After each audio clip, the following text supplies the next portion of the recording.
Сәлем достар, стоматитті ең тиімді тәсілмен емдеу.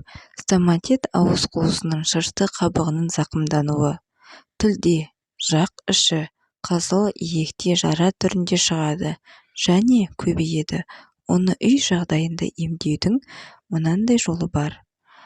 1 шай қасық тұз, 300 мл қайнаған су және лимонның 1/4 бөлігі керек болады. Осыларды жинап алған соң дайындалуы. Тұзды 200 мл жылы суда ерітіңіз. Күні бойы өте жиі аузыңызды осы ерітіндімен шайыңыз.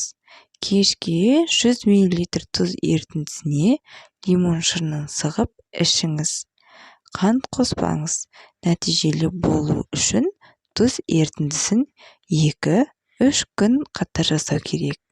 Ешқашан ауырмаңыздар. Сіздермен бірге болған мен Мадина. Келесі кездескенше.